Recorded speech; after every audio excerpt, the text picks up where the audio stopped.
Women's Healthcare Clinic Needs Assessment. This is a real big topic in our county. The purpose of this assessment is to address that there are no confidential, low-cost women's healthcare clinics in the area. All three of those criteria need to be met in order for this assessment to be filled. Things to understand, all healthcare providers in the area also see men, so there's no just specific women's healthcare center. There's the only Planned Parenthood is in with a 50-mile radius, so the State College one, which State College is the biggest town in Center County, it closed in 2007, so you'd have to go about 50 miles away to go see Planned Parenthood, which of course is the most notorious women's clinic. There is a pregnancy resource clinic. It provides low-cost health care, but it is faith-based, which means that you can't get any services that don't align with the Christian faith, and it's not confidential. They'll call your parents if the client is underage. What do low-cost healthcare clinics do?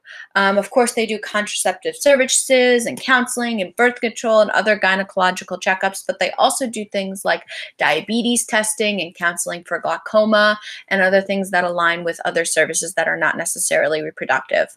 And of course, they treat STDs and STIs because, as we know, women are more prone to get HIV and STDs when having unprotected sex. And also, teen moms and teens who are pregnant are also really prone to getting those STDs. What's the sample? It's all women in Center County. There's about 77,502 of them, or about 48%, so half of this county is women. The information I'm getting is from the U.S. Census Bureau for Center County, from the Mount Nittany Hospital CHNA, or the Community Health Needs Assessment. Every hospital does one every 3 years. Ours just happened to be in 2016. Various peer-reviewed journals and 3 interviews, one from Kendra Getting, one from Mary, who wanted her last name withheld, and one from Ginny Porman, who are all directors of their respective foundations, which we'll talk about now. Kendra Getting is the director of Out of the Cold of Center County. Their services provided are a warm place to sleep at night for the county's abused and homeless. It sees about 15 to 30 a night, and half are women. You can't put women, the problem is they don't have a big enough space, so they can't put women and men in 2 different rooms, and so it causes for a lot of sexual abuse on Kendra's account, and sometimes sexual harassment, which leads to inappropriate touching, and there's no healthcare clinic for women who catch the diseases because of the abuse both in and out of the shelter. If you're sick as a woman, you are taken to the hospital, and there is no employed social worker, so you are given a social worker at the hospital.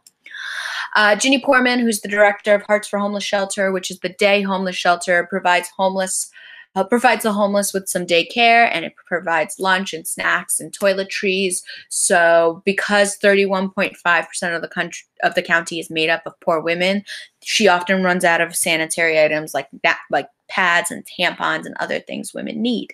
And because it's only a 500 square foot shelter, there's nowhere for women to really be private where they need to do their private needs like they would do in a home. So that women's healthcare center would really be important there for them to be able to be in privacy. Porman also says that they sit in their same clothes daily, so there's also risk of things like UTIs and STDs from being dirty. Again, all women who are sick are taken to the hospital, and there's no employed social worker. Last is Mary, again, whose name is withheld. She's the director of Center County Women's Resource Center, which provides 24-hour helpline and asylum for domestic abuse victims. She finds safe homes for them, so they're not homeless, and almost 95% of the clients are women. They do not, however, provide any medical counseling despite their name, and there's no employed social worker, again, no employed doctors or nurses, and again, they send sick women to the hospital, who usually come back only hours after leaving. So key finding and common themes: that all women in these foundations are sent to the hospital if they have medical needs, and none of the foundations have social workers. So again, they're getting temporary social workers at the hospitals. Women are quickly discharged out of the hospital without adequate care. You know, hospitals have a lot going on, so they don't really have time for poor women who come in with STDs, and none of the resources that we spoke about are equipped to handle any sort of emergency. And most women don't have access to STIs and STD testing, even if they have been raped or sexually abused when they need it the most. What's the solution and what do we do? Of course, we could start a women's coalition because there's no active women's rights groups in the county right now dealing with this. Women's healthcare has kind of been put on the back burner since the dismemberment of the Planned Parenthood in 2007. So there's no town halls dedicated to this issue. And of course, open a new Planned Parenthood, which has been around for over 100 years. They know what they're doing. They offer affordable services. And because we're in Pennsylvania, we abide by Southeastern Pennsylvania versus Casey, which keeps abortion and other services completely confidential. I love meetings, sharing the findings. I know two of my interviewees love meetings, but Mary likes to keep her meetings private. But hopefully we can gain that trust and at least bring some meetings to the Board of Trustees on all three foundations and do some Skype interviews and things like that. Some assessment key factors for me, my hindrances. This cause was kind of near and dear to my heart. I stood on a soapbox for a long time about it. I love talking about women's gender studies, and I let subjectivity get in the way. But because I learned all those hard lessons, I learned how to take criticism on how to reframe macro social work and found the right people to interview. I also learned to make great decisions on how to formulate questions because part of the hindrances was that it's hard to find people in a conservative town to talk about contraceptives, and the town is very faith-based. So I learned to make some great decisions on how to formulate those hard-hitting questions. I also learned that macro social work is sometimes a small community, not a large group. We're not talking about all the women in the country, just the county.